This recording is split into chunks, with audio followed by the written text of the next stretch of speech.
کہ اللہ ہر چیز کا خالق ہے، جیسے خیر کا بھی اور شر کا بھی۔ خیر انسان اپنائے گا تو اس سے اس کی دنیا بھی بہتر ہوگی اور آخرت بھی بہتر ہوگی، لیکن شر اس اپنانے سے سزا ہے۔ تو جیسے اللہ ہر چیز پر قادر ہے تو اللہ اس کو تخلیق ہی نہ کرتا، شر کو اللہ اس کو بناتا ہی نہ، تاکہ دنیا میں امن رہتا، محبت رہتی۔ یہ آج انسان پریشان ہے کہ اللہ تو خالق تھا تو پھر شر کو پیدا ہی نہ کرتا۔ اس پر تھوڑی وضاحت فرمائیں حضرت۔ سوال بہت اہم ہے، اور اس سوال پر تسلی بخش گفتگو ضمناً اگر کی جائے تو نامکمل اور ادھوری گفتگو ہوگی۔ اس پر ہمیں ایک پورا پروگرام اس پر کرنا چاہیے کہ خیر کیا ہے اور شر کیا ہے۔ مگر جو آپ کا سوال ہے اس کے حوالے سے کہ ہر چیز کا خالق اللہ ہے، کوئی کائنات میں ایسی چیز نہیں کہ جس کا خالق اللہ نہ ہو۔ اور اگر یوں کہا جائے کہ خیر کا خالق اللہ اور شر کا خالق اللہ نہیں تو پھر کون خالق ہے؟ تو پھر جو اس کا خالق ہوگا اس کو اگر آپ تسلیم کرتے ہیں تو پھر کائنات میں دو خالق ہوں گے۔ تو کائنات میں خالق ایک ہی ہے اور وہ اللہ وحدہ لا شریک ہے۔ اور اس پر قرآن پاک کی نص بھی ہے کہ واللہ خالق کل شیء، کہ ہر چیز کا خالق اللہ ہے۔ اور ایک اور قرآن پاک کی آیت میں کل من عند اللہ، کہ ہر چیز اللہ کی طرف سے ہے۔ اب یہ آپ کا سوال کہ نبی آئے، رسول آئے، صحابہ، اولیاء، انسان کا مقصد یہی ہوتا ہے کہ خیر کی دعوت دی جائے اور شر کو مٹایا جائے، خیر کو معاشرے میں لایا جائے اور انسان کی انفرادی، اجتماعی، معاشی، معاشرتی زندگی سے شر کو مٹایا جائے۔ تو اتنی بڑی جدوجہد کی ایک لمبی تاریخ ہے حضرت آدم علیہ السلام سے، جس کا آغاز ہوتا ہے اور حضور صلی اللہ علیہ وسلم کی ذات اقدس پر اس کا کمال ہوتا ہے۔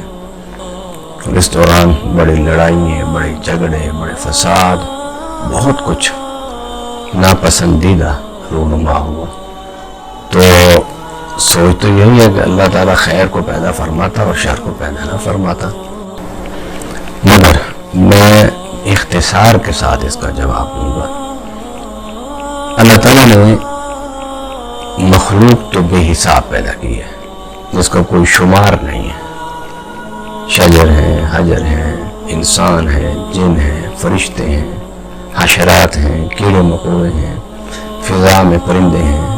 اگر آپ گننا چاہیں تو ان کو گن نہیں سکتے، نہ تعداد کے اعتبار سے اور نہ انواع کے اعتبار سے اور نہ ہی اجناس کے اعتبار سے آپ رب کے مخلوق کو شمار کر سکتے ہیں۔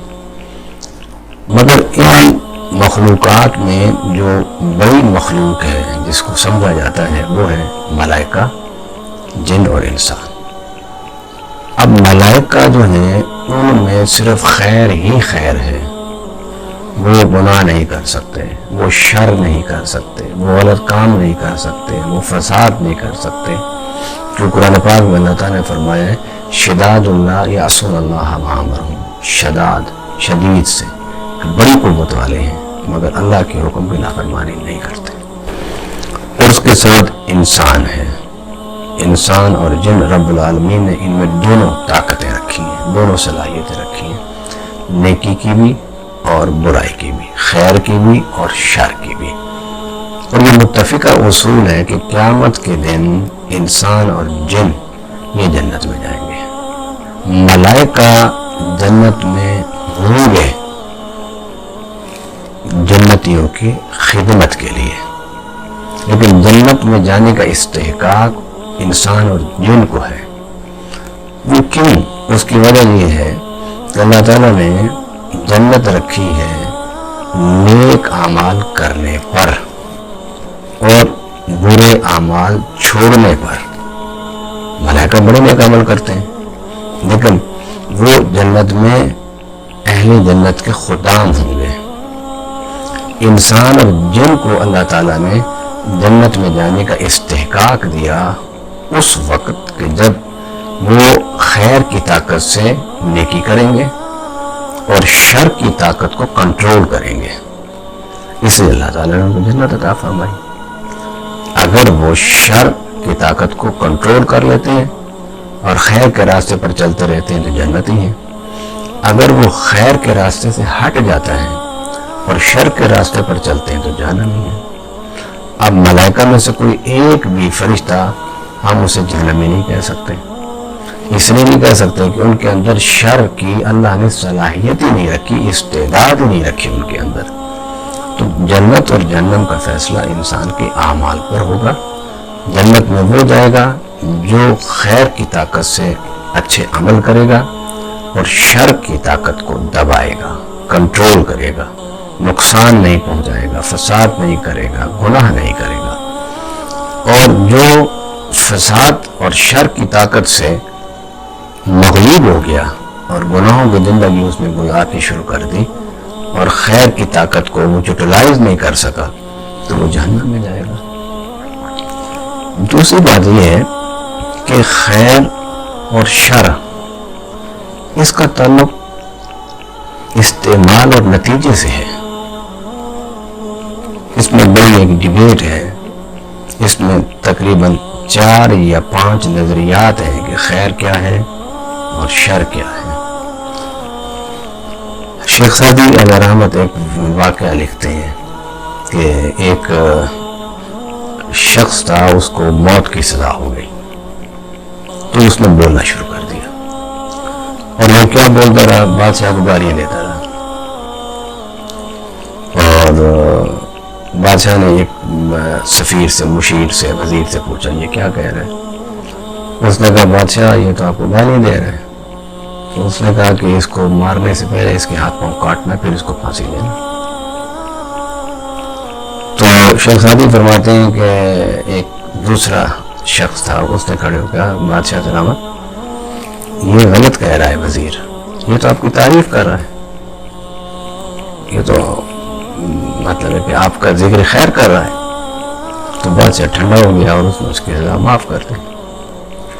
اب جب دونوں وزیر الگ ہو گئے تو اس نے کہا تم نے جھوٹ بولا ہے اور میں نے سچ بولا ہے، میرے سچ کے بعد تمہیں جھوٹ بولنے کا کیا فائدہ؟ اس نے کہا تم نے اپنے سچ کا نتیجہ دیکھا تھا کہ پہلے اسے سزائے موت ہوئی، لیکن تمہارے سچ بولنے پر اس کی سزائے موت سے پہلے اس کو شدید عذاب اور تکلیف دینے کا اس نے حکم دیا۔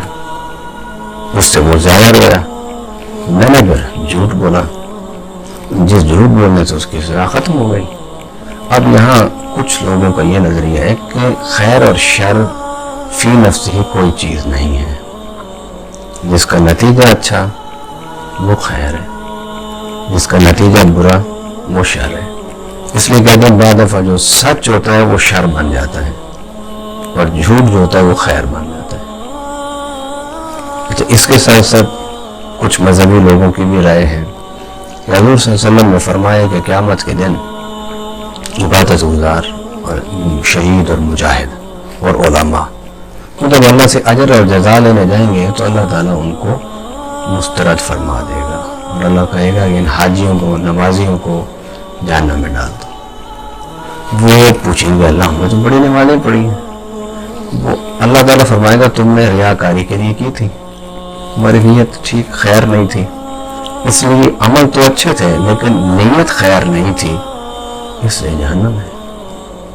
اور وہ عالم کہ جو اپنے علمی گفتگو کے ذریعے سے جہال کو متاثر کرنا چاہیے اور اس نیت سے گفتگو کرے، تبلیغ کرے، واعظ کرے کہ لوگ میرے تفوق کو، میری برتری کو تسلیم کریں گے اور مجھے عالم کہیں گے، فاضل کہیں گے، تو ایسے شخص کے بارے میں جب وہ اللہ سے اجر لینے جائے گا تو اللہ فرمائے گا اس کی زبان کو کاٹ کے پھینک دو، اس لیے کہ اس نے یہ ساری جو گفتگو کی تھی یہ تو اس لیے کی تھی کہ لوگ میری علمی وجاہت سے مرعوب ہو جائیں۔ اسی طرح جو غازی اور شہید ہیں ان کو بھی اللہ تعالیٰ کوئی اجر نہیں دے گا۔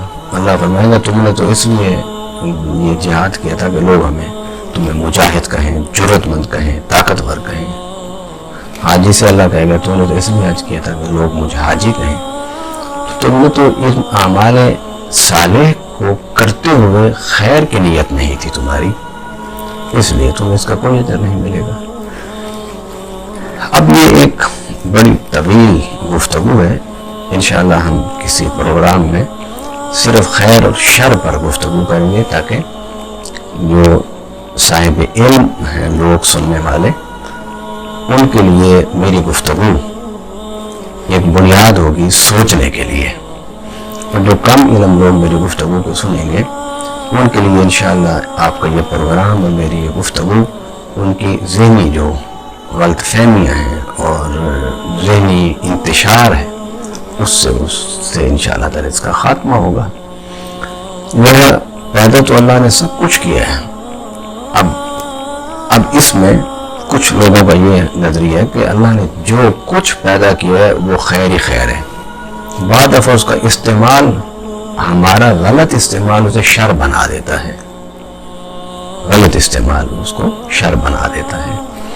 مثلاً اب یہ زہر ہے، یہ اگر آپ اس کو طب اور حکمت اور میڈیکل پوائنٹ آف ویو سے اس کو استعمال کریں گے اور اس کو بنائیں گے، اس کو تیار کریں گے، تو یہ زہر آپ کے لیے تریاق بن جائے گا، اور اگر آپ اس کو اٹھا کے منہ میں ڈال لیں گے تو یہ زہر آپ کے لیے شر بن جائے گا۔ اب بادیوں نظر میں تو لوگ اسے شر ہی کہیں گے زہر کو، لیکن اسی زہر سے بے شمار مفید چیزیں تیار کی جاتی ہیں۔ اسی طریقے سے اگر کسی مریض جس کو صفرا کی بیماری ہو، یرکان کی بیماری ہو، اگر وہ دودھ پیے گا تو اس کی بیماری میں اضافہ ہوگا۔ اب دودھ میں تو شر نہیں ہے نا، اس کا استعمال اگر کوئی مریض کرتا ہے تو اس سے اس کے لیے شر کے نتیجہ پیدا ہوگا۔ اگر اسی دودھ کو صحت مند آدمی پیتا ہے تو اس سے اس کو صحت میں اضافہ اور قوت میں اضافہ، طاقت میں اضافہ ہوگا اس کا۔ لہذا بعض علماء نے یہ بھی کہا کہ کسی چیز کو ہم شر نہیں کہہ سکتے، اللہ کے پیدا کی ہوئی ہر چیز میں خیر ہے، لیکن جب ہم اسے استعمال کرتے ہیں بے وقت، اسے استعمال کرتے ہیں قانون اور ضابطے کے اصول کے خلاف، تو پھر وہی چیز جب نتیجہ خوفناک اور بھیانک پیدا کرے گی تو وہ شر کہلائے گی، ورنہ کسی چیز میں شر کا پہلو ہرگز نہیں ہے۔ ماشاءاللہ، جس طرح حضرت نے گفتگو فرمائی، اس سے کوئی کام نہیں رہ جاتا کہ شر یزید کے ساتھ تھا اور خیر امام حسین علیہ السلام